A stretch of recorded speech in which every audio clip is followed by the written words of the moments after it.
ഫത്വകളിലേക്ക് ഒന്നു പോകുന്നില്ല. ഒരുപാട് ഫത്വകൾ ആ വിഷയത്തിലുണ്ട്. അതുകൊണ്ട് നിങ്ങൾ ആരെ തൃപ്തിപ്പെടുത്താൻ അല്ലെങ്കിൽ ആരോടുള്ള എതിർപ്പ് കൊണ്ട്, ആരോടുള്ള പേടി കൊണ്ടാണ് ഈ കാര്യം പറയുന്നത് എന്ന് നിങ്ങൾ വ്യക്തമാക്കേണ്ടതുണ്ട്. ഇനി വേറെ ചില കാര്യങ്ങൾ ഇവിടെ സൂചിപ്പിക്കാൻ ആഗ്രഹിക്കുന്നത് സമ്മേളനവുമായി ബന്ധപ്പെട്ട കാര്യങ്ങളാണ്. അതിൽ പരാമർശിച്ചിട്ടുള്ള ഈ കൂട്ടിമാറ്റലുകൾ ഞാൻ ഏതാണ്ടൊക്കെ പറഞ്ഞു കഴിഞ്ഞാൽ വല്ലതും വിട്ടുപോയോ എന്ന് എനിക്കറിയില്ല. ഇവിടെ ചെറിയമുണ്ടം അബ്ദുൽ ഹമീദ് മദനിയെ ഒരു സെഷനിൽ പങ്കെടുപ്പിക്കുകയുണ്ടായി. ചെറിയമുണ്ടത്തെക്കുറിച്ച് വലിയ പോരിശകളും മധുഹകളും ഒക്കെ അദ്ദേഹത്തിന് സ്വാഗതം പറയുകയോ മറ്റോ ചെയ്തിട്ടുള്ള ആള് പറഞ്ഞു, ചെറിയമുണ്ടത്തെ എന്തുകൊണ്ട് ക്ഷണിച്ചു, എന്താണ് ക്ഷണിക്കാനുള്ള കാരണം, മടവൂരികളിൽ നിന്ന് അദ്ദേഹം എങ്ങനെ വേറിട്ട് നിൽക്കുന്നു എന്ന മധുഹാണ് പറഞ്ഞിട്ടുള്ളത്. എന്നാൽ ചെറിയമുണ്ടം അബ്ദുൽ ഹമീദ് മദനി ഞാൻ മനസ്സിലാക്കുന്നത് അവരുടെ വാരികയായ ഷബാബിന്റെ എഡിറ്ററാണ് എന്നാൽ അതിൽ എഡിറ്റോറിയൽ എഴുതാറുള്ളത് പലപ്പോഴും അദ്ദേഹമാണ്. അതുപോലെ തന്നെ അവരുടെ പല തത്വങ്ങൾക്കും അംഗീകാരം നൽകുകയും അത് സ്ഥാപിക്കുകയും ചെയ്യുന്നത് അദ്ദേഹമാണ്. അതിൽ എഴുതപ്പെടുന്ന തനിച്ച കുഫ്ർ വരാവുന്ന ഇസ്ലാമിക വിരുദ്ധമായ പൂർവികന്മാരിൽ ആരും പറഞ്ഞിട്ടില്ലാത്ത പല അഭിപ്രായങ്ങളും ഹദീസിന്റെ പരിഹാസങ്ങളും ആക്ഷേപങ്ങളും അധിക്ഷേപങ്ങളും ഒക്കെ അതിൽ നിരന്തരമായി പല കോളങ്ങളിലും വന്നുകൊണ്ടിരിക്കുന്നു. അത്തരം വാദങ്ങൾ പ്രസിദ്ധീകരിക്കുന്ന ഒരു പ്രസിദ്ധീകരണത്തിന് നേതൃത്വം കൊടുക്കുന്ന ആളാണ്, അത് അംഗീകരിക്കുന്ന ആളാണ്. ചില കാര്യങ്ങളൊക്കെ അദ്ദേഹം വിമർശിക്കാറുണ്ടെങ്കിലും ഇതിൽ പലതിനെയും അദ്ദേഹം ഇന്ന് വരെ വിമർശിച്ചത് നമുക്ക് കാണാൻ കഴിയില്ല. മാത്രമല്ല ജിന്ന് പിശാജ് സിഹിർ ജിന്ന് പിശാജ് വിഷയങ്ങളിൽ എഴുതപ്പെട്ടിട്ടുള്ള അവരുടെ പണ്ഡിത സഭയിൽപ്പെട്ട ആൾ എഴുതിയിട്ടുള്ള പുസ്തകത്തിന് അവതാരികയോ മറ്റോ ഇദ്ദേഹം എഴുതിയിട്ടുണ്ട്. ആ പുസ്തകത്തിൽ പറഞ്ഞിട്ടുള്ള തനി പ്രമാണവിരുദ്ധമായ കാര്യങ്ങൾക്ക് എതിര് അദ്ദേഹം രേഖപ്പെടുത്തിയതായി കാണാൻ സാധിക്കുന്നില്ല. ഇങ്ങനെ ഒരുപാട് അപാകതകളുള്ള ചെറിയമുണ്ടത്തെ അദ്ദേഹം ഇവർ വിളിച്ചു, ആദരിച്ചു, ബഹുമാനിച്ചു, എന്തുകൊണ്ട് പരിപാടിയിൽ പങ്കെടുപ്പിച്ചു എന്നൊക്കെ വിശദീകരിച്ചു. എന്നാൽ ഖുർആനിലേക്ക് സുന്നത്തിലേക്ക് എന്ന പ്രമേയവുമായി മടവൂരികളിൽ നിന്ന് വേറിട്ടതിന് ശേഷം കേന്ദ്രം എറണാകുളത്ത് നടത്തിയ പരിപാടിയിൽ ചെറിയമുണ്ടം വന്നിരുന്നു. അദ്ദേഹം സ്റ്റേജ് കയറിയിട്ടില്ല. അദ്ദേഹം അതിന്റെ അതിഥികൾക്കുള്ള റൂമിൽ വന്നിരുന്നു. ഇനി വെള്ളം കുടിച്ചോ ഇല്ലേ എന്നറിയില്ല. ഏതായിരുന്നാലും അദ്ദേഹം അവിടെ വന്ന് അങ്ങനെ ഒരു പങ്കാളിത്തം വഹിച്ചതിന് എന്തിനാണ് ഇദ്ദേഹത്തെ ഇവിടെ കൊണ്ടുവന്നത്, അല്ലെങ്കിൽ എന്തിന് നിങ്ങൾ അദ്ദേഹത്തെ സ്വീകരിക്കണം എന്നുള്ള നിലക്ക് അതിനെ രൂക്ഷമായി വിമർശിച്ച ആളുകളാണ് ഇന്ന് നമ്മുടെ ഈ സമിതിക്കാരുടെ തലപ്പത്തുള്ള ഒരാൾ. അതിന്റെ പേരിൽ വിമർശിച്ചാൽ ആ ആളുകൾ നേതൃത്വം കൊടുത്ത് നടത്തിയിട്ടുള്ള പരിപാടിയിൽ എന്ത് ചെയ്യുന്നു, ഇന്ന് അദ്ദേഹത്തെ കൊണ്ടുവന്ന് ഗസ്റ്റ് റൂമിൽ ഇരുത്തുകയല്ല, സ്റ്റേജിൽ കയറ്റുന്നു, പരിപാടിക്ക് അവസരം കൊടുക്കുന്നു, ഒരു വിഷയം അവതരിപ്പിക്കുന്നു എന്നിട്ട് അദ്ദേഹത്തിന്റെ മൗലിദ് ഓതുന്നു.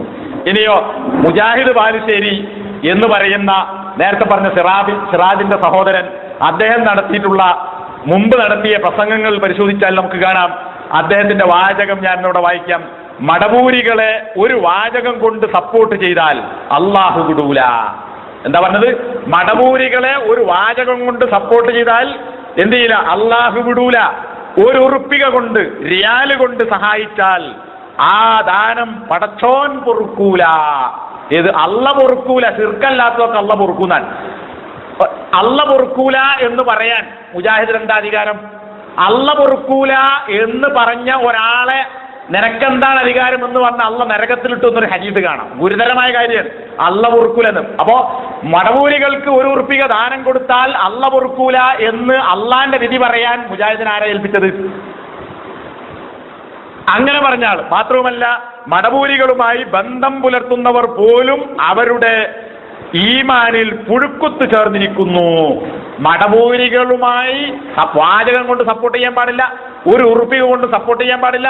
അവരുമായി ബന്ധം പുലർത്തുന്നവരുടെ ഈമാനിൽ പുഴുക്കുത്ത് വന്നിട്ടുണ്ട്. ഇത് ആര് പ്രസംഗിച്ചതാ? മുജാഹിദ് പ്രസംഗിച്ചതാണ്. ഈ മുജാഹിദിന്റെ പ്രസംഗം പിൻവലിച്ചോ? ആ മുജാഹിദ് അംഗീകരിക്കുന്ന ആളുകളുടെ പരിപാടിയിൽ മടവൂരികൾക്ക് നേതൃത്വം നൽകുന്ന നേരത്തെ പറഞ്ഞ തകരാറുകളൊക്കെയുള്ള ചെറിയമുണ്ടത്തിന് അവസരം കൊടുക്കുന്നു. ഇത് അള്ള പൊറുക്കുമല്ലേ എന്ന് മുജാഹിദാ പറയേണ്ടത്. ഇനി നിങ്ങളുടെ വിശ്വാസത്തിൽ പുഴുക്കുത്ത് വന്നിട്ടുണ്ടോ? ഇത് ചെറിയ മുണ്ടം എന്ന് പറയുന്ന ശബാബിന്റെ പത്രാധിപരെ പങ്കെടുപ്പിച്ച് പരിപാടി നടത്തിയത് കൊണ്ട് നിങ്ങളുടെ ഈമാനിൽ പുഴുക്കുത്ത് വന്നിട്ടുണ്ടോ? എത്രത്തോളം ആ പുഴുക്കുത്തുണ്ട്, എത്ര കുത്തുണ്ട്, കുത്തിന് എത്ര ആഴമുണ്ട്, ആ പുഴുക്കുത്ത് കൊണ്ട് നിങ്ങളുടെ ഈമാനിന്റെ മനസ്സിൽ എത്ര കറുപ്പ് വീണിട്ടുണ്ട്, അത് കൽബ് കറുത്ത ഹൃദയമായിട്ടുണ്ടോ അല്ലേ എന്നുള്ളത് സിറാജും അതുപോലെ തന്നെ ജ്യേഷ്ഠ സഹോദരൻ മുജാഹിദ് ബാലുശ്ശേരിയും തന്നെ വിശദീകരിച്ചാൽ നന്ന്. അപ്പൊ കണ്ടോ, ചെറിയ മുണ്ടത്തിനെ ആദരിച്ചു. ഈ പറഞ്ഞ തകരാറൊക്കെ ഉണ്ട്, തിരുത്തേണ്ടത് നിങ്ങളാണ്, മറുപടി പറയേണ്ടത് നിങ്ങളാണ്. ഇനി പിന്നെ അവിടെ വേറൊരു കാര്യം കൂടി, നേരത്തെ പറഞ്ഞു ചെറിയ മുണ്ടത്തെ കൊണ്ടൊന്ന് ആദരിച്ച് പ്രസംഗം കൊടുത്തു. അഖിലുസുന്നയുടെ ബുക്ക് വെച്ചോ? ഇല്ല. സ്റ്റാള് കെട്ടി ബുക്ക് ചെയ്ത കാറെടുത്തിട്ട് ചളിയിലേക്ക് വലിച്ചെറിഞ്ഞു. ഇത് ഖുറാഫിന്റെ AP ഖുറാഫികളുടെ സമ്മേളന സ്ഥലത്തിന്റെ ഓല പരിധിക്ക് പുറത്ത് ഒരു സ്റ്റാൾ വെച്ചിട്ട് അടിച്ചു പൊളിക്കൂല. ജമാഅത്തിന്റെ സമ്മേളന വേദിക്ക് എടുത്ത് കൊണ്ടുവച്ചാൽ തച്ചു പൊളിക്കൂല. പിന്നെ ചങ്ങരംകുളത്ത് അഴിഞ്ഞിലം സമ്മേളനത്തിൽ അവിടെ സമ്മേളന നഗരിക്ക് പുറത്ത് റോഡിന്റെ മറുസൈഡിൽ ഒരു അമുസ്ലിം ആണെന്നാണ് ഞാൻ ഓർക്കുന്നത്, അങ്ങനെ ഒരു വീടിന്റെ മുറ്റത്ത് ഒരു ബുക്ക് സ്റ്റാൾ അഹ്ലുസുന്ന അന്ന് വെച്ച് കെട്ടി. അത് അടിച്ച് തകർത്ത് വലിച്ചെറിഞ്ഞ ആയത്തും ഹദീസും ഒക്കെ ഉള്ള പുസ്തകങ്ങൾ നിലത്ത് ചവിട്ടിമതിച്ച ആളുകൾ, നേതാക്കന്മാരും അതിന്റെ പ്രവർത്തകരുമായ KNMന്റെ ആളുകളെ പിന്നെ ആക്ഷേപിക്കുകയും അതിന്റെ പേരിൽ നോട്ടീസ് ഇറക്കുകയും എന്നിട്ട് കണ്ടോ ചെയ്ത നെറികേട് എന്ന് പറഞ്ഞുകൊണ്ട് വിമർശിച്ച് കരഞ്ഞ ആളുകൾ അതേ അഹ്ലുസുന്നന്റെ ബുക്ക് നിങ്ങൾ തന്നെ എഴുതിയിട്ടുള്ള ബുക്ക് വിൽക്കുന്നതിൽ നിന്ന് കയറ് വലിച്ച് പുറത്തിട്ടെങ്കിൽ ഇവിടെ ഈ ചെറിയ മുണ്ടത്തോട് കാണിച്ച സാഹോദര്യത്തിന്റെ ചെറിയൊരംശം അഹ്ലുസുന്ന ബുക്കിനോട് കാണിച്ചുകൂടായിരുന്നോ എന്നൊരു ചോദ്യം കൂടി കൂട്ടത്തിലുണ്ട്.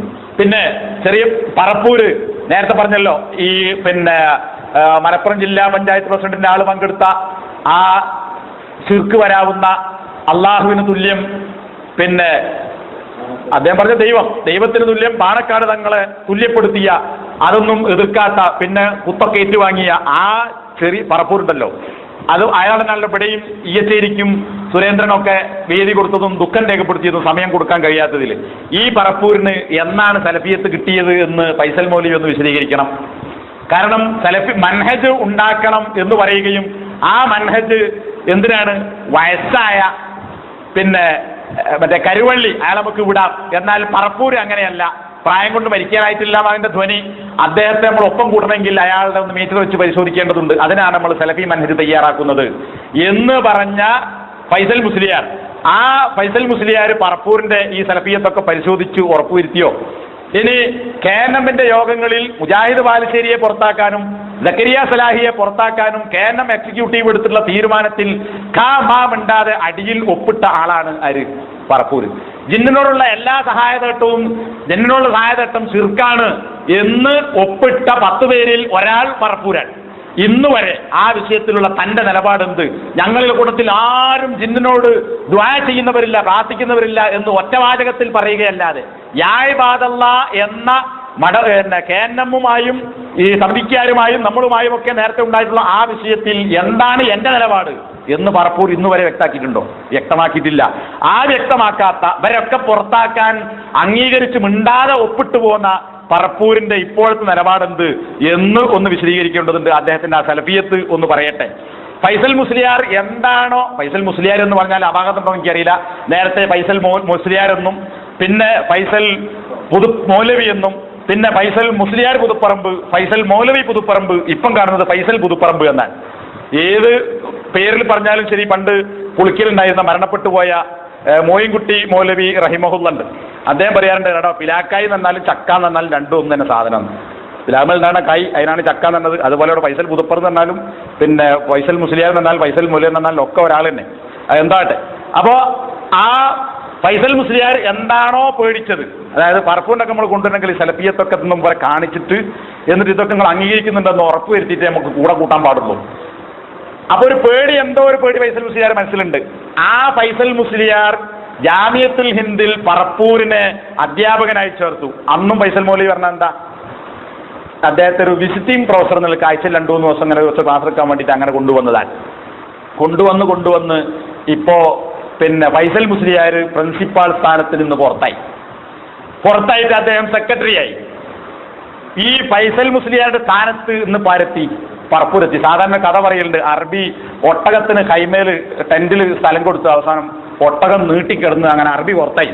അതായത് ഒട്ടകം കണ്ടാലിങ്ങനെ കയ്യും കാലും ഒക്കെ ചെറുതാണല്ലോ, കയ്യും കാലിലേക്ക് വണ്ണം നോക്കിയാൽ ചെറിയൊന്നാണ്, മേലോട്ടാണ് കുറച്ച് വയറും കത്തുകളൊക്കെ ഉള്ളത്. അപ്പോൾ അത് കുറച്ച് സ്ഥലം മതിയാന്നുള്ളവർക്ക് പിന്നെ അറബി ഒട്ടകത്തിന് കിടക്കാൻ സ്ഥലം കൊടുത്തു.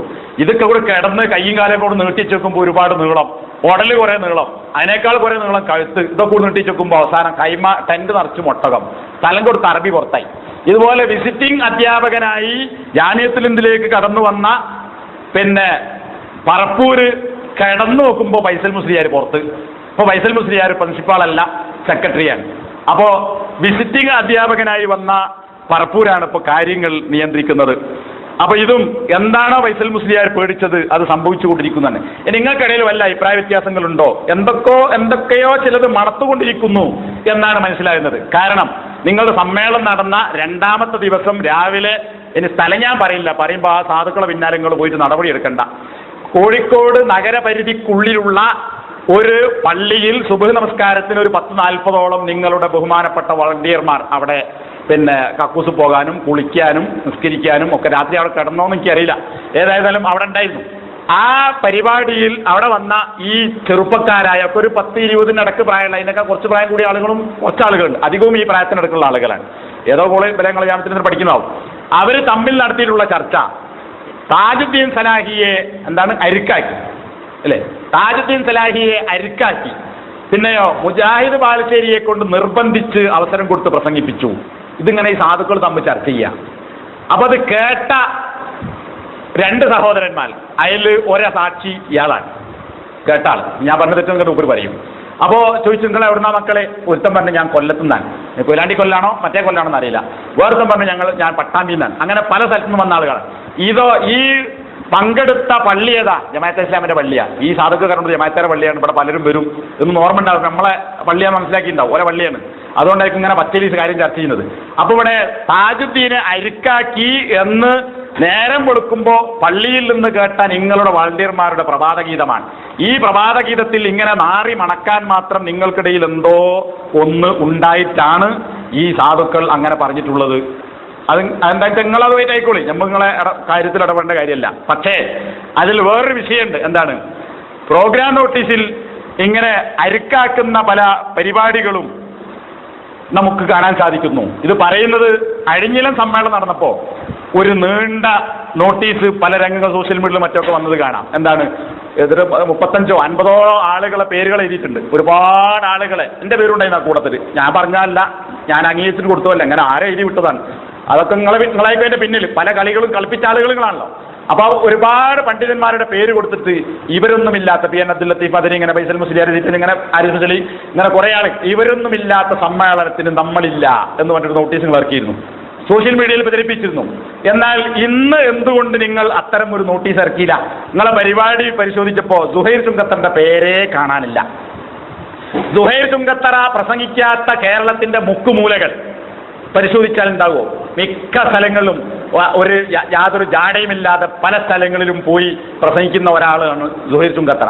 അദ്ദേഹത്തിന്റെ ഹ്രസ്വമായ വാചകങ്ങൾ, ലളിതമായ ശൈലി, അതുപോലെ തന്നെ സരളമായ പ്രയോഗങ്ങൾ, അങ്ങനെ ആളുകൾ സാധാരണക്കാരന്റെ മനസ്സിലേക്ക് ഇസ്ലാമിന്റെ സന്ദേശങ്ങൾ എത്തിച്ചു കൊടുക്കുന്ന പ്രസംഗം നടത്തുന്ന ഒരുപാട് പ്രസംഗിച്ചിട്ടുള്ള ദഅ്വാ സമിതിയുടെ നേരത്തെ ഉണ്ടായിരുന്ന, ഞാനൊക്കെ ഉള്ള സമയത്തുണ്ടായിരുന്ന ആ സമിതിയിലെ 13-15 അംഗങ്ങളിൽ പ്രധാനപ്പെട്ട ഒരു ഭാരവാഹിത്വം ഉണ്ടായിരുന്ന സുഹൈർ ചുങ്കത്തയുടെ പേര് നിങ്ങളുടെ നോട്ടീസിൽ എവിടെയും കാണാനില്ല. എന്തിനരിക്കാക്കി, എന്ത് കളിയാണ് നടക്കുന്നത് എന്ന് നിങ്ങൾ വ്യക്തമാക്കണം. 5ാമത്തെ വേദിയിൽ, ഈ 5ാമത്തെ വേദിക്ക് എന്തിനാണ്? ചില ആളുകളെ സൈഡാക്കാണ് വേറെ 2 വേദിക്ക്, ഒന്നാം വേദിക്ക് അപ്പുറത്തുള്ള പല വേദികളും അവസരം കൊടുത്ത് ബഹുമാനിക്കാൻ. അങ്ങനെ ഒരു 5ാമത്തെ വേദി ഉണ്ട്. അതെന്താ? ചെവി കേൾക്കാത്ത ആളുകൾക്കുള്ള ഒരു സെഷനാണ്. ആ സെഷനിൽ പരിപാടി, 5ാമത്തെ വേദിയിൽ ഒരു പരിപാടി നടക്കുമ്പോൾ അതിൽ പിന്നെ ഉപസംഹാരമോ എന്നോ മറ്റോ പറഞ്ഞുകൊണ്ട് ഒരു പരിപാടി, ഉപസംഹാരം എന്ന് പറഞ്ഞുകൊണ്ട് ചുങ്കത്തറന്റെ മകൻ അബ്ദുറഹ്മാൻ ഒരു അവസരം കൊടുക്കുന്നുണ്ട്. ഈ മകൻ അബ്ദുറഹ്മാന് പാപ്പയേക്കാൾ സ്ഥാനമുണ്ടോ? മകൻ സ്ഥാനം കൊടുത്തു. ആ സ്ഥാനമെങ്കിലും സുഹൈർ ചുങ്കത്തർക്ക് എവിടെങ്കിലും കൊടുത്തുകൂടായിരുന്നു. എന്താണ് നിങ്ങൾക്കിടയിൽ പുകഞ്ഞുകൊണ്ടിരിക്കുന്നത് എന്ന് നിങ്ങളൊന്ന് വ്യക്താക്കണം. പിന്നെയോ, നിങ്ങൾക്കിടയിൽ പിന്നെ കുറച്ചൊക്കെ പ്രമാണങ്ങൾ അനുസരിച്ചുകൊണ്ട് പറയുന്ന തൗഹീദ് പ്രസംഗിക്കുന്ന, അത് എന്ത് ലക്ഷ്യത്തിലാണെന്നുള്ള വേറെ വിഷയം. എനിക്ക് ദൈവത്തെ അർത്ഥം ജീവിക്കാൻ കഴിയില്ല, തൗഹീദ് പറഞ്ഞ് ജീവിക്കണം എന്നൊക്കെ പറഞ്ഞിട്ട് നിങ്ങളെ കൂടെ ആളുകളുണ്ടല്ലോ. അങ്ങനെയുള്ള ചില ആളുകൾ, ഇപ്പോൾ റഷീദ് ചളവറ, അതുപോലെ തന്നെ സാജി തിരുവങ്ങാടി, അതുപോലെ തന്നെ കോഴിക്കോട് ജില്ലയിലെയും നിങ്ങളെ പെരിന്തൽമണ്ണയിലെയും ഒരു കാര്യപ്പെട്ട പണ്ടേയുള്ള വലിയൊരു വളണ്ടിയറും പ്രവർത്തകനുമാണ് ജമാൽ ചെറുവാടി. എന്തെങ്കിലും ഒരു വേദി, എവിടെങ്കിലും ഒരു നന്ദി പറയാനോ എന്തിനെങ്കിലും ഒന്നെങ്കിലും ഇങ്ങനെയൊന്നുള്ള ആളുകളൊന്നും നമുക്ക് കാണാൻ കഴിയുന്നില്ല. അതുപോലെ ഒരുപാട് പുസ്തകങ്ങൾ പരിഭാഷപ്പെടുത്തിയിട്ടുള്ള, ഒരുപാട് വർഷം ഗൾഫിൽ ദായിയായി, ഞാൻ മനസ്സിലാക്കുന്ന 10 വർഷത്തോളം, ഇനി അതിലധികം ഉണ്ടെങ്കിൽ എനിക്കറിയില്ല, ഗൾഫിൽ ജാലിയാത്തിൽ ദായിയായി ജോലി ചെയ്തിട്ടുള്ള ഈ പറഞ്ഞ ദഅവാ സമിതിയുടെ ഉന്നത സമിതിയിൽ ഒരംഗമായിരുന്ന അബ്ദുൽ ലത്തീഫ് സുല്ലമി മാറാഞ്ചേരി, അദ്ദേഹത്തിന് നിങ്ങൾ കൊടുത്ത പരിപാടി നോട്ടീസ് പരിശോധിച്ചാൽ എവിടെയാണ് കാണുന്നത്? ഒരു പ്രോഗ്രാമിൽ അധ്യക്ഷനാക്കൽ എന്തിനാ? ഞാൻ പലപ്പോഴും പറയാറുള്ളത് പോലെ അധ്യക്ഷ പീഠം അലങ്കോലപ്പെടുത്താനാണ്, കുറെ ആൾക്കാർ പേരിട്ട് ബഹുമാനിക്കാൻ. അപ്പോൾ ഒരാൾ അധ്യക്ഷനാക്കി ഇരുത്തിയാൽ അയാളൊരു പ്രതിമയാക്കി അങ്ങനെ മൂലക്കിരുത്തിയ അർത്ഥം. ഇതല്ലാതെ ഒരു പരിപാടിയിലും അദ്ദേഹത്തെ നമ്മൾ കാണുന്നില്ല. KC അബൂബക്കർ പണ്ട് പറഞ്ഞിട്ടുണ്ട്, അയാൾ ഒരുപാട് മുജാഹിദിന് വേണ്ടി പ്രവർത്തിച്ച ആളാണ്, ലീഗിലും ശക്തമായി പ്രവർത്തിച്ച ആളാണ്. പക്ഷെ വയസ്സായപ്പോൾ ചില ആളുകൾക്ക് വയസ്സായതിന്റെ പേരിലും വേറെ ചില ആളുകൾക്ക് അല്ലാത്ത വെറുപ്പിന്റെ പേരിലും കേസിനെ വേണ്ട. അപ്പൊ KC തമാശയായി പറഞ്ഞിട്ടുണ്ട്, എടാ ഞാനിപ്പം മർഹൂമായി എന്ന്. അതായത് മരിച്ചില്ല, മരിക്കാതെ ഞാൻ മർഹൂമായി എന്ന് KC അബൂബക്കർ പറഞ്ഞതാണ്. ഇതുപോലെ നിങ്ങളുടെ കൂട്ടത്തിൽ ഇവരൊക്കെ സംഘടനാ രംഗത്ത് മർഹൂമുകളായോ? മർഹൂം എന്ന് പറയാൻ പാടില്ല എന്നാണ് സലഫി പണ്ഡിതന്മാർ പറഞ്ഞത്. റഹ്മത്തുള്ളാഹി അലൈഹി റഹിമഹുല്ലാ എന്ന് പറയാം. മർഹൂം എന്നാൽ കരുണ കിട്ടിയവൻ അല്ലെങ്കിൽ കിട്ടേണ്ടവൻ എന്നാണ് നമ്മൾ അള്ളാഹ് തീരുമാനിക്കേണ്ടത്. കിട്ടിയില്ല നമുക്കറിയില്ല, നമുക്ക് വേണ്ടി പ്രാർത്ഥിക്കാം. അപ്പൊ റഹിമഹുല്ലാ എന്നേ പറയാൻ പാടുള്ളൂ. അപ്പൊ KC നമ്മുടെ മുജാഹിദുകളുടെ പ്രയോഗങ്ങൾക്ക് പറഞ്ഞതാണ്. അപ്പൊ ഇവരൊക്കെ മർഹൂമുകളായോ അല്ലെങ്കിൽ ആക്കിയോ എന്ന് നിങ്ങളൊന്ന് പറഞ്ഞാൽ നന്ന്. ഇനിയോ ആ പരിപാടി നിങ്ങളൊന്ന് പരിശോധിച്ച് നോക്കി. പണ്ട് അയഞ്ഞലം സമ്മേളനത്തിൽ പ്രോഗ്രാം നോട്ടീസ് നോക്കിയിട്ട് അതിൽ ചില മുദ്രാവാക്യങ്ങൾ, ചില ദിക്റുകൾ ആളുകൾ ചൊല്ലിയിരുന്നു. എന്താ ദിക്റ് കണ്ടോ? അതിൽ കണ്ടോ? ആ പ്രോഗ്രാം നോട്ടീസ് നോക്കിയാൽ അതിൽ കാണാൻ കഴിയുന്നത് ഇങ്ങനെ കുറെ ആളുകളെ മാത്രമാണ്. അബ്ദുറഹ്മാൻ സലഫി, അനസ്, അക്ബർ, ഹനീഫ, സലഫി, അനസ്, അക്ബർ, ഹനീഫ, സലഫി, അനസ്, അക്ബർ, ഹനീഫ. ഇതിങ്ങനെ തന്നെയാണ് ഇവർക്ക് തന്നെ ഒന്നിലേറെ പരിപാടി. എന്നാൽ ഇപ്പം നിങ്ങളെ പ്രോഗ്രാം നോട്ടീസ് നോക്കിയാൽ അതിലെന്താ കാണുന്നത്? CP സലീം, അതുപോലെ തന്നെ പറപ്പൂർ ഫൈസൽ ഹാരിസ്, CP പറപ്പൂർ ഫൈസൽ ഹാരിസ്, ഇതാണ് കാണുന്നത്. ഇനി പ്രോഗ്രാം നോട്ടീസ് എണ്ണി നോക്കി നിങ്ങൾ, ഞാൻ അവർക്ക് എണ്ണി നോക്കി. CP സലീം 3 പരിപാടി, ഫൈസൽ മുസ്ലിയാർ 4 പരിപാടി, പറപ്പൂർ 3 പരിപാടി, അബ്ദുൽ ജബ്ബാർ അബ്ദുള്ള മദീനി 5 പരിപാടി, ഇങ്ങനെയൊക്കെ ഉണ്ട്. മാലിക് സലഫി നിങ്ങളെ കൂട്ടത്തിൽ പ്രഗത്ഭനായ പണ്ഡിതനാണല്ലോ, കിതാബ് എഴുതുന്ന ആളാണല്ലോ, സലഫിയത്ത് പറയുന്ന ആളാണല്ലോ, ഒരുപാട് ലേഖനങ്ങൾ എഴുതിയിട്ടുള്ള ആളാണല്ലോ. മാലിക് സലഫിക്ക് കൊടുത്ത എത്ര? 1 പരിപാടി. നേരത്തെ പറഞ്ഞ സംഘടനയ്ക്ക് വേണ്ടി ഒരുപാട് സാങ്കല്പിക ലേഖനങ്ങളും മെസ്സേജുകളും ഒക്കെ കഥകളും ഒക്കെ വിടുന്ന ആളാണല്ലോ താജുദ്ദീൻ സലായിക്കുള്ളത് എത്ര? 1 പരിപാടി. അപ്പൊ നേരത്തെ കുട്ടികൾ പറഞ്ഞു തരാം, താജുദ്ദീൻ സലായിയെ അരിക്കാക്കി 1 പരിപാടി, സിറാജിന് 2, മുജാഹിദിന് 2, അബൂബക്കർ സലഫിക്ക് 2. ഇനി നിങ്ങൾ പരിശോധിക്കും, CP സലീം ഓതി പഠിച്ച കിതാബ് ഏതാ? CP സലീം ഏത് ഇബാറത്താ വായിക്കുക? എവിടുന്നാണ് ഇൽമു പഠിച്ചിട്ടുള്ളത്? CP സലീമിനാണോ കൂടുതൽ കിതാബ് തിരിയുക, അതല്ല 1 പരിപാടി കിട്ടിയ താജുദ്ദീൻ സലായിക്കോ, ഒറ്റ പരിപാടിയും കിട്ടാത്ത അബ്ദുൽ ലത്തീഫ് സുല്ലമിക്കോ, അതുപോലെ തന്നെ മാലിക് സലഫിക്കോ? ആരാണ് ഏറ്റവും വലിയ പണ്ഡിതന്മാർ? ആരാ ഖുർആനും ഹദീസും സംസാരിക്കാൻ പറ്റുക? അതുപോലെ തന്നെ വേറെ പലർക്കും ഇതുപോലെ 1 പരിപാടി കൊടുത്തത് കാണാം. അപ്പോ CP സലീമാണോ ഇപ്പറഞ്ഞ ആളുകളാണോ എന്നുള്ളത് നിങ്ങൾ പരിശോധിക്കുക. അപ്പൊ എവിടെയാണ് കളി നടക്കുന്നത് എന്നുള്ളത് വളരെ കൃത്യമായി മനസ്സിലാക്കാൻ സാധിക്കും. അതുപോലെ അതിൽ പങ്കെടുത്ത കാഫിര്യങ്ങൾ എണ്ണവും നേരത്തെ നമ്മൾ പറഞ്ഞു. ഹംസ മദീനി പ്രഗത്ഭനായ മദീന യൂണിവേഴ്സിറ്റി പഠിച്ച ആളാണ്. നിങ്ങളുടെ ISMന്റെ പ്രസിഡന്റ്, ISMന്റെ പ്രസിഡന്റാണ്. അപ്പോ ഇൽമുണ്ട്, സംഘടനാ നേതൃത്വങ്ങളുണ്ട്. പക്ഷേ അദ്ദേഹത്തിന് ഹംസ മദീനിക്ക് കൊടുത്തത് എത്ര? 1 പരിപാടി. അപ്പൊ ആരാ? CP സലീമിന്റെ താഴെ കിടക്കുന്നവരൊക്കെ. അപ്പൊ നിങ്ങൾ പണ്ട് ചെല്ലിയ ദിക്ർ ഇപ്പൊ ചെല്ലുണ്ടോ, അല്ലെങ്കിൽ എന്തേ പറയാത്തത് എന്നൊന്ന് പരിശോധിക്കുക. പിന്നെ ഹുസൈൻ സലഫിന്റെ കൂടെ അബ്ദുറഹ്മാൻ സലഫി പ്രസംഗിച്ചാൽ എന്തു പറയും? കണ്ടോ, ആള് കൂടുന്ന ഹുസൈൻ സലഫിന്റെ കൂടെ അബ്ദുറഹ്മാൻ സലഫി കയറിക്കൂടാണ്. എന്നിട്ട് അതിനെ കുറെ കാലം വിമർശിച്ചു കിടന്നു. എന്നാൽ ആ വിമർശിച്ച ആളുകൾ ഹുസൈൻ സലഫിന്റെ ബേക്ക് കയറാൻ തുടങ്ങി. ബേക്ക് പറഞ്ഞാൽ ഹുസൈൻ സലഫി പ്രസംഗിക്കുന്നതിന് മുമ്പ് ഗ്രൗണ്ട് ശരിയാക്കാൻ ആള് കൂടുമ്പോൾ 1 അരമണിക്കൂർ പ്രസംഗം, 1 മണിക്കൂർ, പിന്നെ 1 മണിക്കൂറായി, പിന്നെ അത് 1.5 മണിക്കൂറായി. അതിലൊക്കെ പണ്ട് പ്രസന്റ് ആയതാ. അങ്ങനെ ഹുസൈൻ സലഫിന്റെ സമയം കുറഞ്ഞു. പിന്നെന്തായി? ഹുസൈൻ സലഫിന്റെ ബേക്കിൽ വേറെത്തൻ അവസാനം. അപ്പൊ ഹുസൈൻ സലഫി നടുക്കായി, സാൻഡ്വിച്ചുമായിരി. സാൻഡ്വിച്ച് നടക്കാൻ അവസാനം വെക്കുക.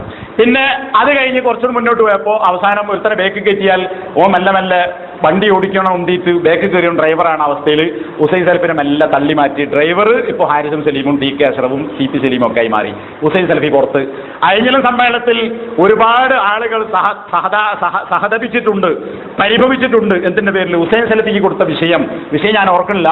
നബി സല്ലല്ലാഹു അലൈഹി വസല്ലമയുടെ കാലം തൊട്ട് ഈ ആധുനിക കാലഘട്ടം വരെയുള്ള ഒരു വിഷയമാണ്. ഈ 14 നൂറ്റാണ്ട് ഈ ഗംഭീരമായ വിഷയം പറയാൻ അരമണിക്കൂർ കൊടുത്താൽ എവിടെ സാധിക്കും സഹോദരന്മാരെ? അപ്പൊ എന്തിനാണ് ഇങ്ങനെ അദ്ദേഹത്തെ മൂലക്കിരുത്തിയത്? പ്രഗത്ഭനായ ഒരു പണ്ഡിതനെ അവസരം കൊടുത്തുകൂടെ? എന്താണ് ഈ അരമണിക്കൂർ കൊണ്ട് പറയാൻ കഴിയുക എന്നൊക്കെ ഒച്ചപ്പാടുണ്ടാക്കി ഒളിഞ്ഞും തെളിഞ്ഞും പരസ്യമായി രഹസ്യമായും ഒക്കെ പറഞ്ഞിട്ടുള്ള ആളുകൾ ഹുസൈൻ സലഫിക്ക് നിങ്ങൾ കൊടുത്തിട്ടുള്ള വിഷയം എന്താണ്? ബന്ധങ്ങൾ തണലാവണം എന്ന വിഷയമാണ്. ആ വിഷയത്തിന് കുറെ ഹിൻസുകൾ താഴെ കൊടുത്തിട്ടുണ്ട്. പിന്നെ അതൊക്കെ പറഞ്ഞു തീർക്കാൻ കൊടുത്ത സമയത്ര അരമണിക്കൂർ. 7 മണി മുതൽ 9 മണി വരെ നടക്കുന്ന ഒരു സെഷനിൽ അരമണിക്കൂർ. എത്ര സമയം പ്രസംഗിച്ചു അറിയില്ല, എത്ര സമയം കിട്ടിയാർക്കും അറിയാം. 35 മിനിറ്റാണ്. അപ്പൊ കേന്നന്മാർ കൊടുത്തതിനേക്കാൾ 5 മിനിറ്റ് നിങ്ങൾ അധികം കൊടുത്തു. അപ്പൊ എന്താ അവിടെ കേന്നമ്മിനെ പിന്നെ എന്ത് നിങ്ങൾ വിമർശിച്ചു? ഇപ്പോ നേരത്തെ പറഞ്ഞതുപോലെ ആരാ ബേക്കിലിരുന്നവൻ ഡ്രൈവറായി മാറി. അങ്ങനെ ഹുസൈൻ സലഫി മെല്ലെ പുറത്തേക്ക്. അപ്പൊ ഇതൊക്കെ ഹുസൈൻ സലഫിക്ക് മനസ്സിലുണ്ടാവും. ഹുസൈൻ സലഫിയെ അടുത്തറിയുന്ന, വളരെ അടുത്തറിയുന്ന ഒരു സഹോദരൻ ഈ അടുത്ത ദിവസം എന്നോട് പറഞ്ഞു, ഇന്ന് ഹുസൈൻ സലഫി ഉറങ്ങാൻ സാധ്യതയില്ല എന്ന്. ആ കഴിഞ്ഞ ഞായറാഴ്ച. കാരണം എന്താ? ഈ ബേക്കിൽ മുന്നിലൊക്കെ ആള് കയറിക്കൂടി. അങ്ങനെ അയാളിപ്പം പുറത്തായി അരമണിക്കൂറിൽ കിട്ടി. ഇത് ഹുസൈൻ സലഫിക്ക് സഹിക്കാൻ കഴിയാത്ത ഒരു വിഷയമാണ് എന്ന് അദ്ദേഹത്തെ അറിയുന്ന ഒരാൾ പറഞ്ഞു.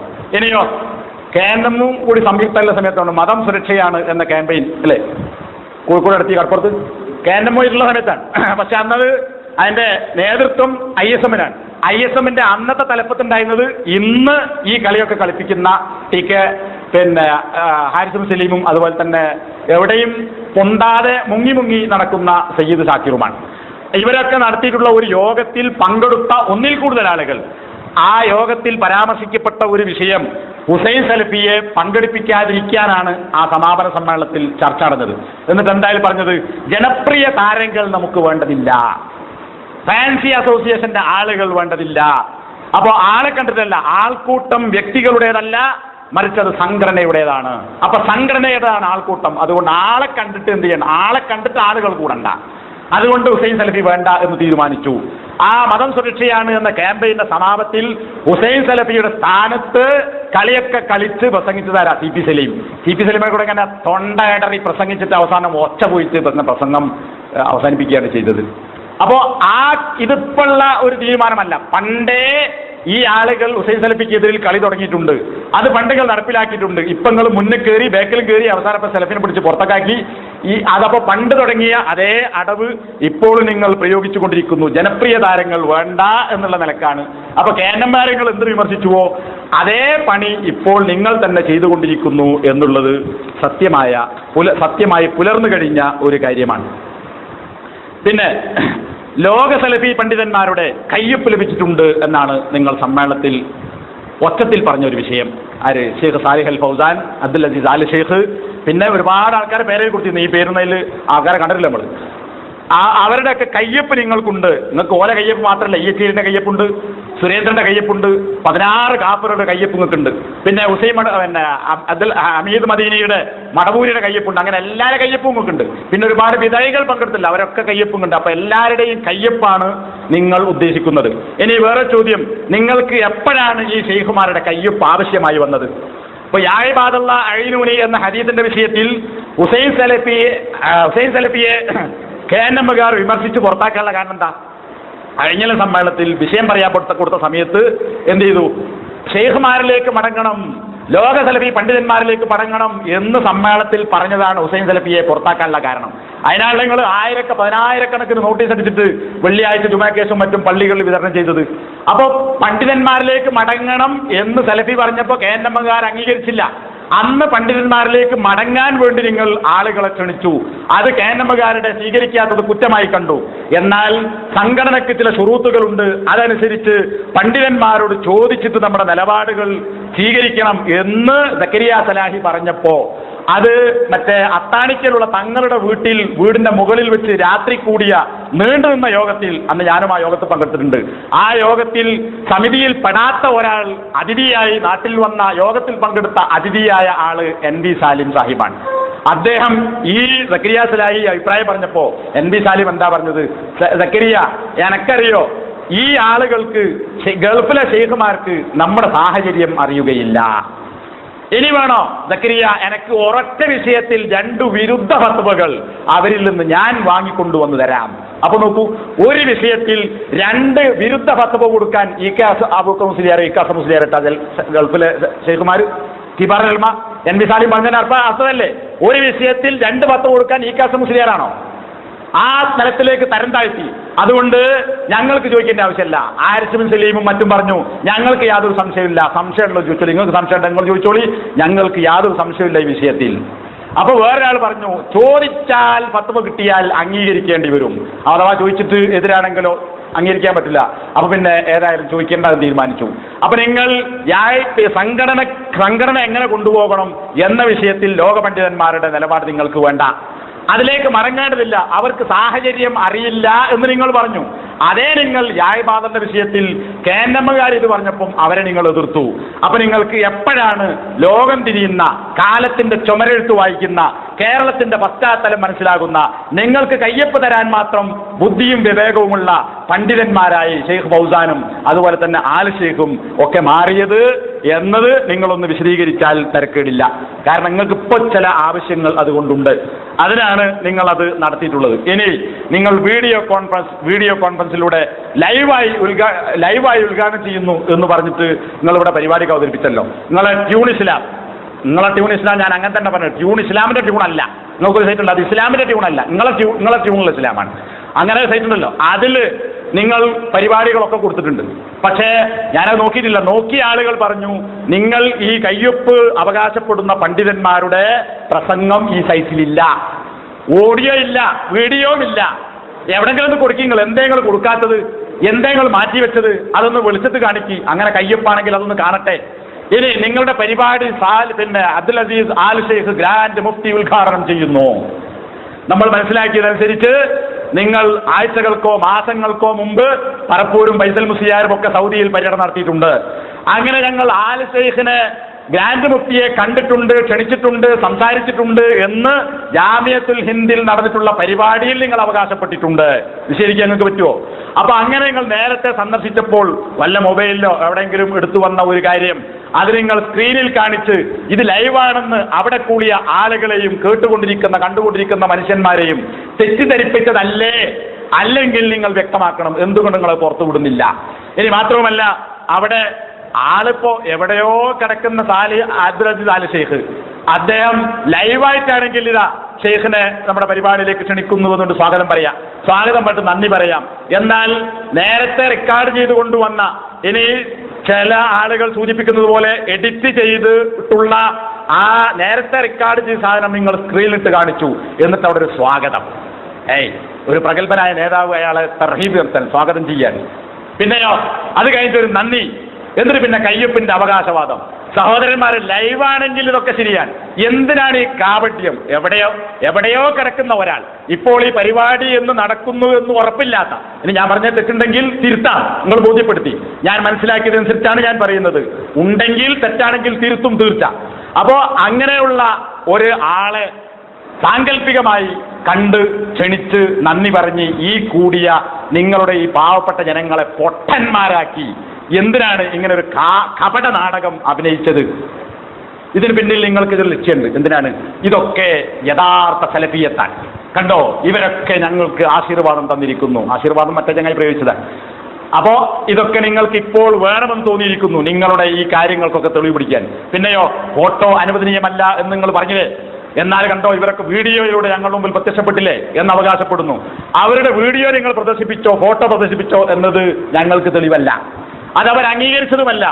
അവരുടെ ഫോട്ടോ ഹറാമാണ് എന്ന് പറയുന്ന, അവനോട് ഞാൻ പൊറുക്കുകയില്ല എന്ന് പറഞ്ഞ ഇബ്നു ബാസിന്റെ ഫോട്ടോ കിട്ടാനില്ലേ? ഉസൈമീൻ അദ്ദേഹത്തിന്റെ ഫോട്ടോ കിട്ടാനില്ലേ?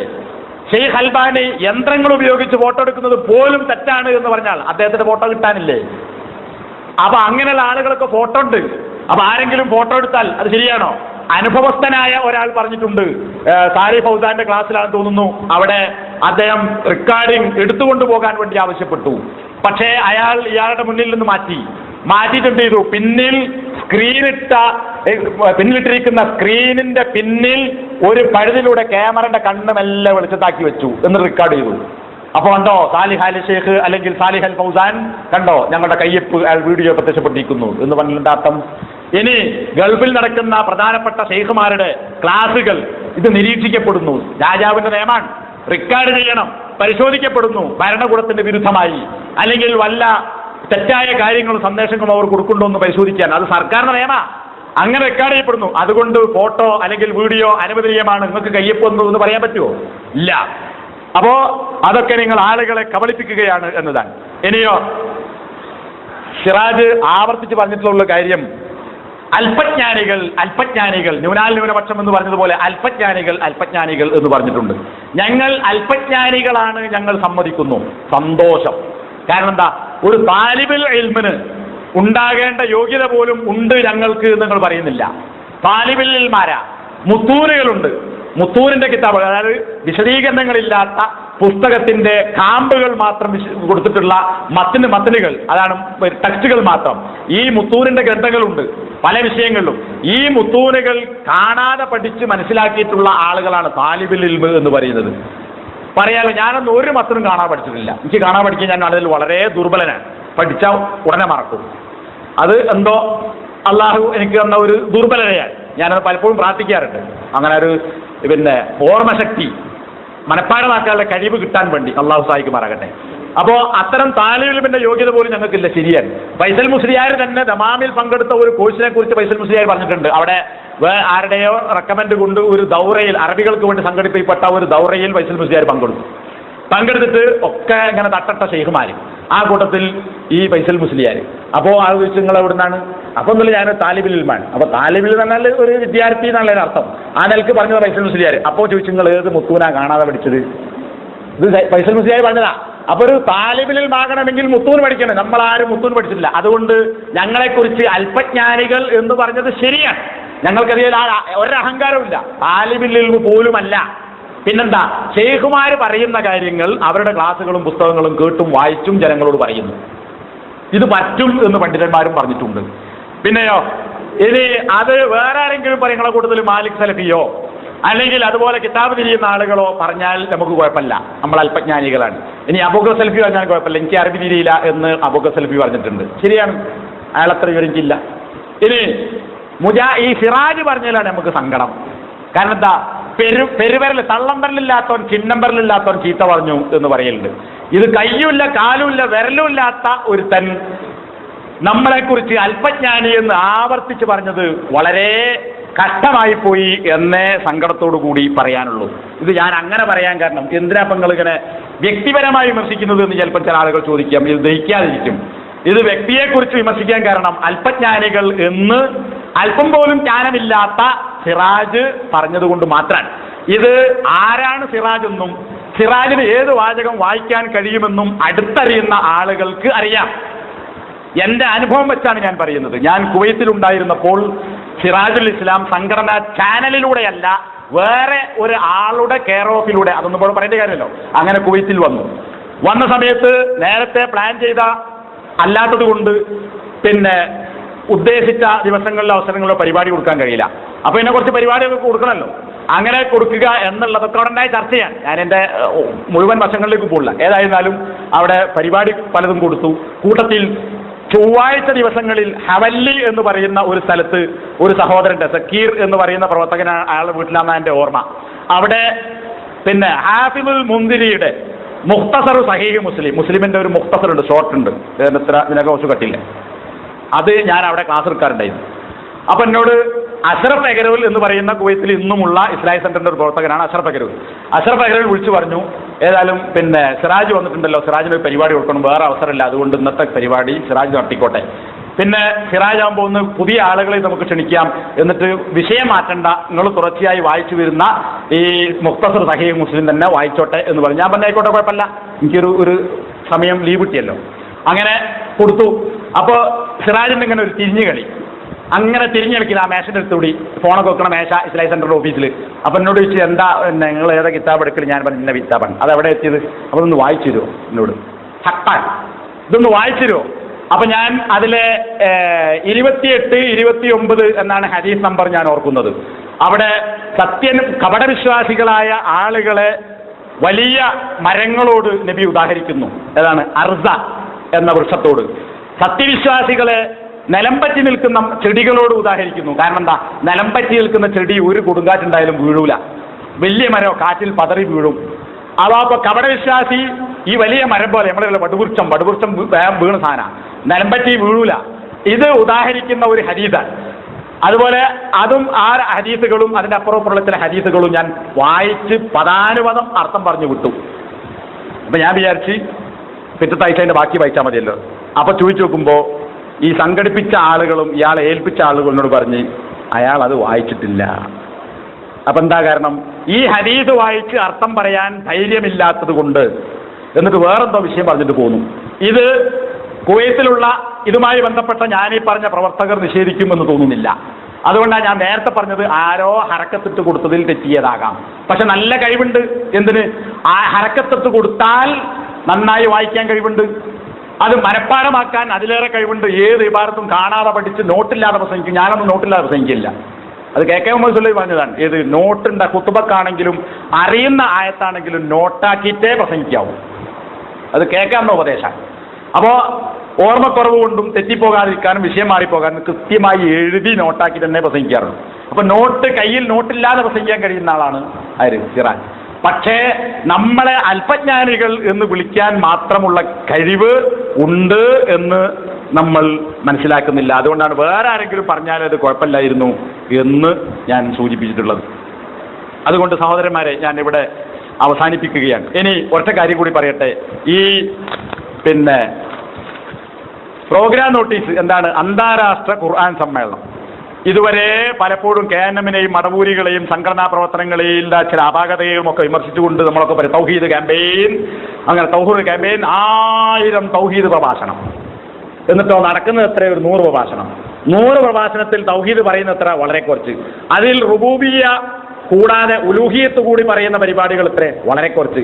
ഇതാണ് പല ക്യാമ്പയിൻ്റെയും കഥ, പ്രത്യേകിച്ച് മടവൂരികളുടെ ക്യാമ്പയിൻ്റെ കഥ എന്നൊക്കെ അവരെ കുറിച്ച് വിമർശിക്കാറുണ്ട്. ഇവിടെ അന്താരാഷ്ട്ര ഖുർആൻ സമ്മേളനമാണ്. ആര് പ്രസംഗിച്ചാലും ഒക്കെ ഖുർആൻ പ്രഭാഷണം. കണ്ട പല പരിപാടി നോക്കുകയാണെങ്കിൽ എല്ലാം ഖുർആൻ പ്രഭാഷണമാണ്. എന്നാൽ ഖുർആനിന്റെ കാതൽ എന്ന് പറയുന്നത് എന്താ? തൗഹീദാണ്, പരലോക വിശ്വാസമാണ്. ഇതാണല്ലോ ഖുർആന്റെ കാതൽ. ഇനി പല പരിപാടി ഒന്ന് പരിശോധിച്ച് നോക്കൂ. 2 മണിക്കൂർ 35 മിനിറ്റ് നീണ്ടു നിൽക്കുന്ന ഒരു സെഷനിൽ പരലോകത്തെക്കുറിച്ചുള്ള ഒരു പ്രഭാഷണമുണ്ട്. ആ പ്രഭാഷണം ഈ സെഷനിൽ നടന്നിട്ടുള്ള 7 പരിപാടികളിൽ ഒന്നാണ്. ആ 7 പരിപാടി എന്ന് ഞാൻ പറയാം. അപ്പോൾ 2 മണിക്കൂർ 35 മിനിറ്റിനെ, അതായത് 155 മിനിറ്റ്. ഈ 155 മിനിറ്റിനെ 7ആയി പകുത്താൽ, 7ആയി വിഭജിച്ചാൽ എത്ര മിനിറ്റ് ഉണ്ട് നിങ്ങൾ കണക്കൂട്ടി നോക്കി? അത്ര മിനിറ്റിന് അതിൽ കുറച്ച് കൂടിയിട്ടുണ്ടാവും. ഇതാണ് പരലോകവുമായി ബന്ധപ്പെട്ട് ഈ ക്യാമ്പയിൻ, ഈ 2 ദിവസം നീണ്ടു നിന്ന കോടികൾ മുടക്കിയിട്ടുള്ള പരിപാടിയിൽ നടന്നിട്ടുള്ളത്. പിന്നെ തൗഹീദുമായി ബന്ധപ്പെട്ടതോ 1.5 മണിക്കൂർ നീണ്ടു നിന്ന ഒരു പരിപാടി. ആ പരിപാടിയിലും 7 പ്രോഗ്രാമുകളുണ്ട്. അതിൽ ഒരു പരിപാടിയാണ് തൗഹീദ്. അതിനെ 1.5 മണിക്കൂറിനെ 7ആയി വിഭജിച്ചാൽ 13 മിനിറ്റ് കിട്ടും. ഇതാണ് തൗഹീദിന് കിട്ടിയ അവസരം.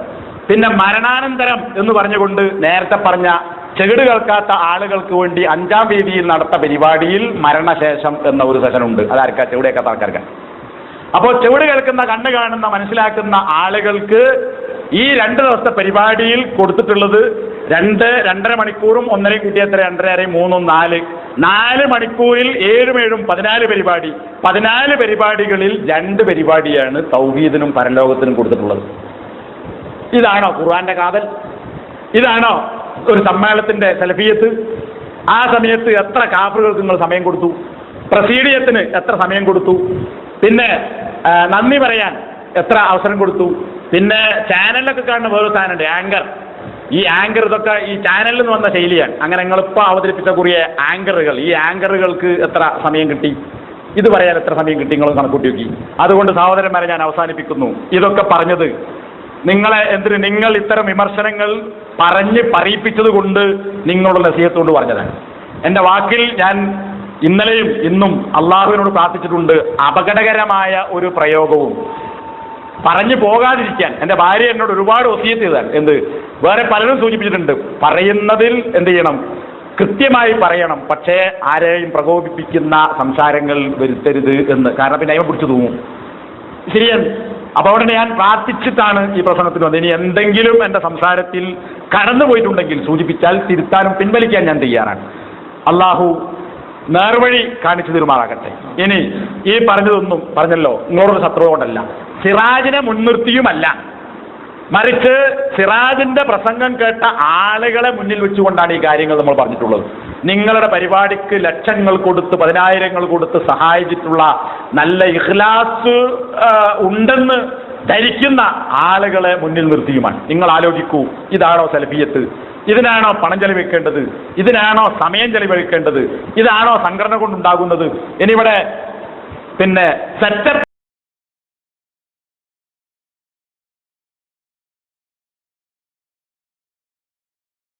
സമിതി എന്ന് ഞാൻ ചില ലേഖനങ്ങളൊക്കെ നേരത്തെ എഴുതിയിരുന്നു. ഈ പരിപാടിക്കും സെറ്റപ്പ് സമിതിയും മാനവ സൗഹാർദ്ദവും എന്ന് കൊടുക്കാനാണ് ഞാൻ നിർദ്ദേശിച്ചിരുന്നത്. അത് പറയുമ്പോൾ ചില ആൾക്കാർക്ക് വിമർശനം ഉണ്ടാവും. സെറ്റപ്പ് സമിതി എന്ന് പറയുന്നത് അതിൽ എന്നോട് ഒരാൾ ചോദിച്ചു, നിങ്ങൾ സെറ്റപ്പ് സമിതി എന്ന് എഴുതിയത് എന്താണെന്ന് എനിക്ക് മനസ്സിലായില്ല ഇസ്ലാഹിൽ. ഇതൊരു വിമർശനമല്ല. ഞാൻ പറയുന്നത്, ഒരാൾക്കൊരു പേര് പറയണമെങ്കിൽ ഒന്നുകിൽ അയാൾ അതിന് അർഹനാകണം, അല്ലെങ്കിൽ അയാൾ അവകാശപ്പെട്ടതാകണം. ദഅവാ സമിതി എന്നത് നിങ്ങൾ അവകാശപ്പെടുന്നതല്ല. അത് നേരത്തെ ഉണ്ടായിരുന്നു. നിങ്ങൾക്ക് ഇപ്പോൾ അവകാശവാദമല്ല, നിങ്ങൾ മാറ്റിയിട്ട് വിസ്താക്കി മാറ്റില്ലേ. അതുകൊണ്ട് തന്നെ ദഅവാ സമിതി എന്നുള്ളത് നിങ്ങൾ അവകാശപ്പെടുന്നതോ അർഹതപ്പെട്ടതോ അല്ല. എന്നാൽ സെറ്റപ്പ് സമിതി എന്നത് നിങ്ങൾ അവകാശപ്പെടുന്ന ഒരു പേരാണ്. അതെന്താ ഞാൻ അങ്ങനെ പറയാൻ കാരണം, സക്കരിയ സലാഹി സംഘടന അതിൻ്റെ ശുറൂത്തുകൾ പാലിച്ചുകൊണ്ട് പണ്ഡിതന്മാരോട് ചോദിച്ച് പോരായ്മകളൊക്കെ മാറ്റി വേണ്ടതൊക്കെ സ്വീകരിച്ച് മുന്നോട്ട് പോകണം എന്ന് പറഞ്ഞപ്പോൾ TK അഷ്റഫിനെ പോലെയുള്ള ആളുകൾ ആണയിട്ട് അടിവരയിട്ട് ആവർത്തിച്ച് പറഞ്ഞിട്ടുള്ള ഒരു കാര്യം, ഇന്ന് നിലവിലുള്ള സംഘടനാ സെറ്റപ്പുകൾ ഒഴിവാക്കാൻ കഴിയില്ല. ഈ സെറ്റപ്പോട് കൂടി തന്നെ മുന്നോട്ട് പോകണം. നിങ്ങൾ പറഞ്ഞത് നമുക്ക് ബാധകമല്ല. അപ്പൊ നോക്കൂ, സംഘടനയ്ക്ക് ശുറൂത്തുകളല്ല വിഷയം, സെറ്റപ്പാണ് ആവശ്യം. അപ്പൊ സെറ്റപ്പോടുകൂടി ഇന്ന് എന്തൊക്കെ ഉണ്ടോ അതൊക്കെ ഉള്ളതോടുകൂടി മുന്നോട്ട് പോകണം എന്ന് ആണയിട്ട് നിങ്ങൾ പറഞ്ഞു. അപ്പൊ നിങ്ങൾക്ക് സെറ്റപ്പാണ് ആവശ്യം. അതുകൊണ്ടാണ് ഞാൻ നേരത്തെ ലേഖനത്തിലും മറ്റും സെറ്റപ്പ് സമിതി എന്ന് പറഞ്ഞിട്ടുള്ളത്. അത് നിങ്ങൾ അവകാശപ്പെട്ട ഒരു പേരാണ്. ആ സെറ്റപ്പിന് വേണ്ടിയാണ് ഈ കാര്യങ്ങളെയൊക്കെ നിങ്ങൾ തകർത്തെറിയാൻ ശ്രമിക്കുന്നത്. അതുകൊണ്ട് തന്നെ സെറ്റപ്പിന് വേണ്ടിയല്ല പ്രവർത്തിക്കേണ്ടത്, സംഘടന ആദർശത്തിന് വേണ്ടിയാണ്, സംഘടനയ്ക്ക് വേണ്ടിയല്ല സംഘടന എന്ന് നിങ്ങൾ മനസ്സിലാക്കണം. അതുകൊണ്ട് ഈ മുസ്ലിം മുജാഹിദുകൾ പലതായി പൊട്ടിയ കൂട്ടത്തിൽ സലഫികളെന്ന് പറയാനെങ്കിലും ധൈര്യം കാണിക്കുന്ന നിങ്ങൾ ആ സലഫിയത്തിന്റെ ശരിയായ പാതയിലേക്ക് തിരിച്ചു വരണം എന്ന് മാത്രമാണ് നിങ്ങളോട് ഉപദേശിക്കാനുള്ളത്. പിന്നെ